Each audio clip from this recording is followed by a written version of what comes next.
Alright, here we are, another series. I'm no longer doing it just for you. Now we're doing it for, I don't know, the fun of it. I was talking a lot about TA when we were doing our reboot of the Galactic Conquest series, which I just wrapped up. Just finished editing the last episode this morning, and I decided, you know what could be fun? Because I kept talking about TA. Would be to go back and actually play some Total Annihilation. I'm sure there are other Let's Plays of TA on YouTube, but I don't remember seeing them. But I mean, I'm sure they exist. It's just one of those things, like, I don't actually watch Let's Plays that often anymore, if I'm being honest. But I thought we'd go ahead, we'd try out the old Total Annihilation ARM campaign. Maybe if I have fun doing this, I'll do the Corp campaign as well. We'll do it on hard difficulty. I actually expect this will be more difficult. Near the end of the war, I'll let the narrator and after talk. 4,000 years, the Core Empire stood on the brink of final victory over the Arm Rebellion. Arm forces throughout the galaxy were overwhelmed by the superior numbers and firepower of the ruthless Core. Their bid for freedom nearly lost. The battered remnants of the Arm military clustered in the single star system which contained its home world, Empyreon. Empyreon too would have fallen were it not for the skill of the sole surviving Arm commander. A shrewd tactician and resourceful warrior, the commander took advantage of the system's relative isolation and was able to keep the enemy at bay. Arm troops weathered wave after wave of Core attacks, and it seemed as though they would be able to do so indefinitely. The stalemate ended when a small Core insertion team managed to slip through planetary defenses and establish the last of a chain of space-folding galactic gates which led directly to the surface of Empyreon. A decoy engagement was staged at the Arm outpost on the outer planet of Calibran in order to lure the commander away from Empyreon, leaving the planet virtually defenseless. The invasion began. Alright, so we need to go back to the Galactic Gate, retake it. This mission is funny because it's incredibly easy, because you can literally just order your troops forward and that you can win. I'm going to actually try and kill the enemy though, which is uncommon. So as you can see, we can't build anything. All we have are the troops we're given. I've literally never actually tried to play this mission out, like, in a way where I don't just run forward. Because again, you can literally just win this by just giving a move order forward with all your forces, and you'll win. I don't know how else to put it than that, I guess. Pretty straightforward stuff. So, just checking our flanks out a little bit here. Let's try and find the most optimal route. Again, we just got to get up there. As long as we have one unit that actually survives all the way up to that point, then technically we win the game. I'll go ahead and kind of flank over here a little bit. I'm gonna terrain mask through these hills. I'm playing at 1080p, even though I have a 1440p monitor. Got a Rocco who's wandering out a little bit. The Pee-wees are taking the lead. I kind of want to try and keep the Stumpy in the lead, because he does have the most health of all our troops. Oh, we got an AK off to the side there. Because really, like, the flashes are going to be good at dealing damage. Even the Pee-wees would be acceptable for dealing out a healthy amount of damage. I think the enemy does have enough forces. Like, I don't know. Like, we can definitely defeat them in detail, but defeating them all together, I'm not positive.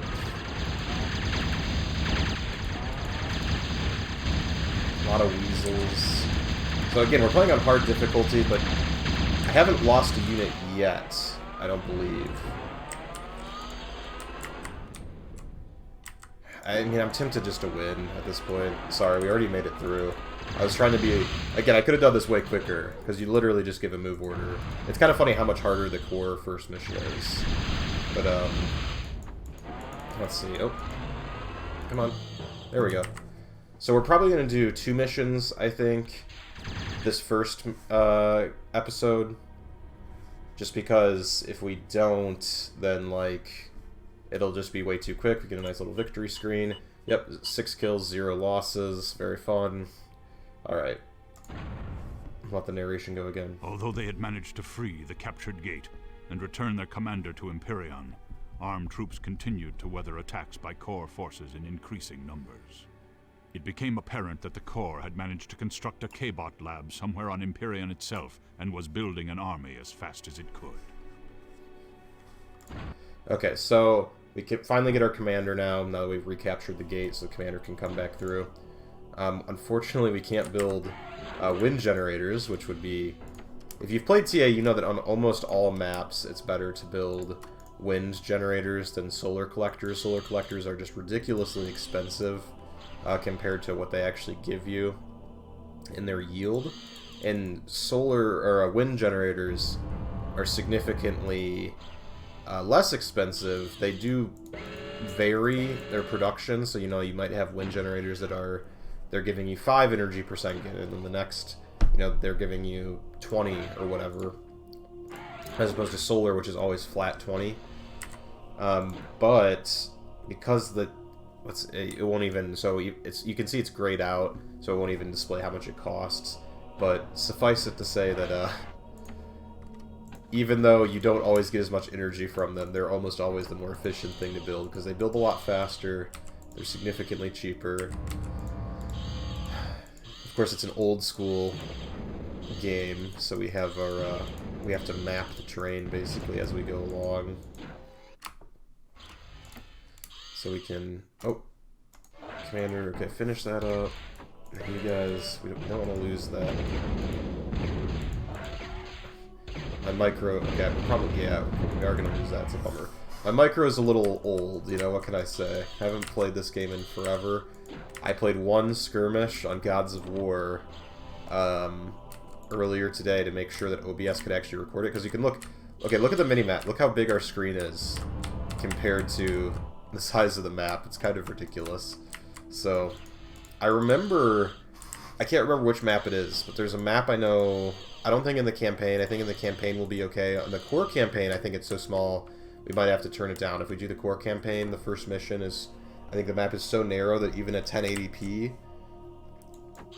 resolution doesn't actually work. It kind of breaks the game.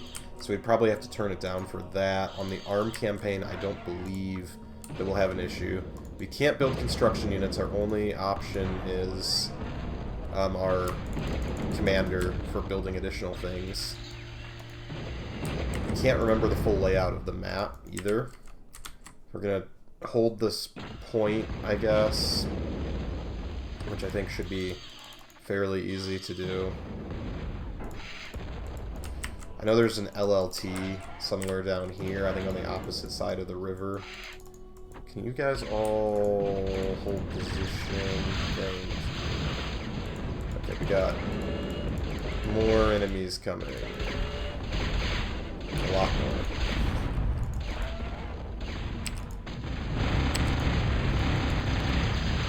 The only problem with degunning, it takes a lot of energy and you don't get the wreckage. Wreckage is a pretty substantial in this game in terms of what it provides. Even trees are worth reclaiming a lot of times for the energy. But so our initial troops are doing a good job of holding the pass. Just want to make sure that we don't get any more raiding forces behind us. That would be suboptimal. They do have 3 more Pee-wees now. Just walk past them. The degun is very satisfying. That's the thing about it that is fun. It kind of rolls along the ground too, so you can kind of use it to do splash damage or, like, you know, splash into multiple enemies. Commander, shoot these dudes, seriously. What's your problem?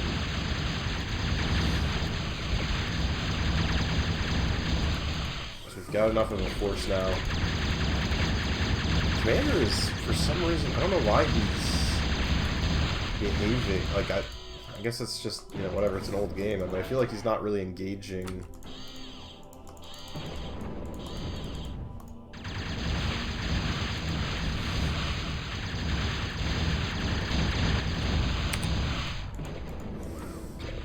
repair our troops. These guys are still doing pretty good. Up here, we got 3 more Pee-wees.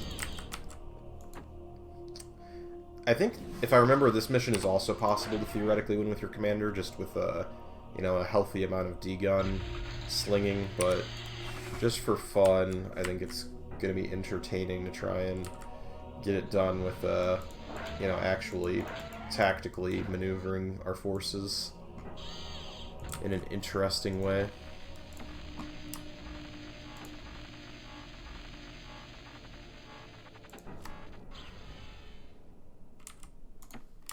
Let's build another little solar farm down here. And probably I'll build another K-bot lab. I think there's an LLT right on the other side, which is a light laser tower for those of you not in the know. So I think I'm gonna attempt to breach that with the Rockos, basically. Which is the rocket K-bot.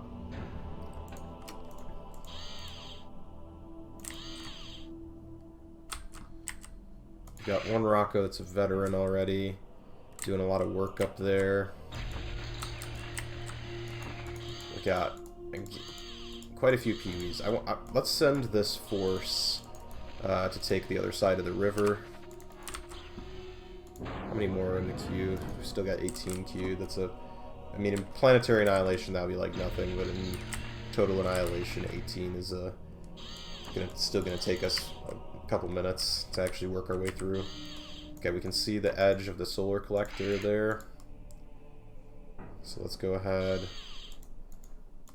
and begin our assault. Oh, hitting the hill. Despite being a game that's ancient, we're still actually do have to watch our line of sight and terrain and stuff like that. So we lost a few units to that LLT, but that's alright. We have a pretty superior army at this point.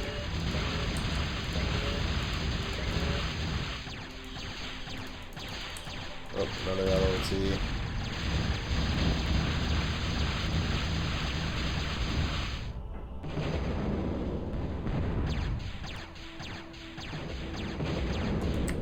Let's fall back, keep holding up here. So we've knocked out 2 LLTs, and I don't think the AI is smart enough in this game to actually rebuild anything. Let's get some more Rockos. Send the commander to reclaim.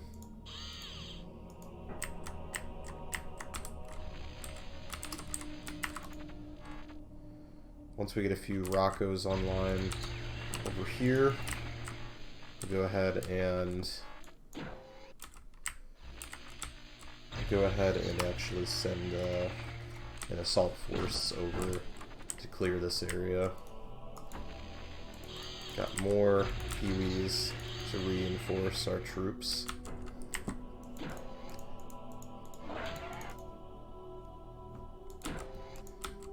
Can't remember what's going on over here. So the reason why we're playing at 1080p, I think I started to explain that.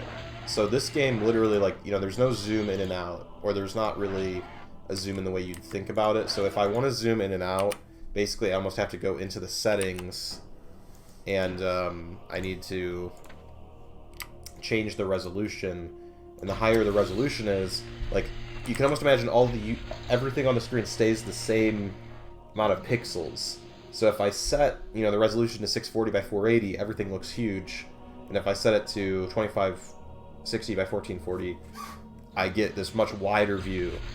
So I don't know how to describe that. Like, everything changes in size, but that's because it's literally staying the same size digitally, if that makes any sense at all. Maybe I'm explaining that poorly.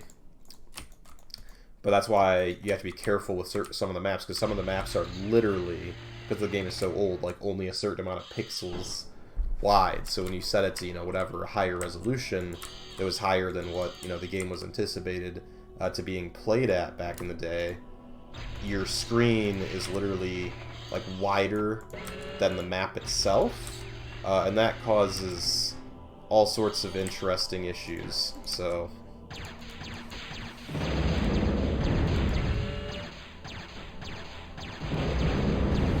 we lost one Rocco. Let's we can send the Pee-wees in now. Now that the LLT is cleared out. I just double-clicked expecting to select all the Roccos. That doesn't work in this game. It's a little old. Alright.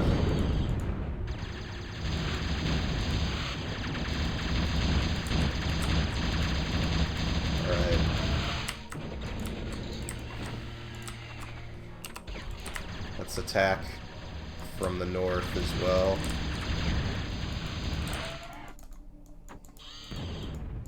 Well, there's the K-Bot lab. I could just bum rush it right now and take it out. I kind of, for the sake of, you know, for the sake of completion, I kind of feel like I should actually try and kill just everything as best I can.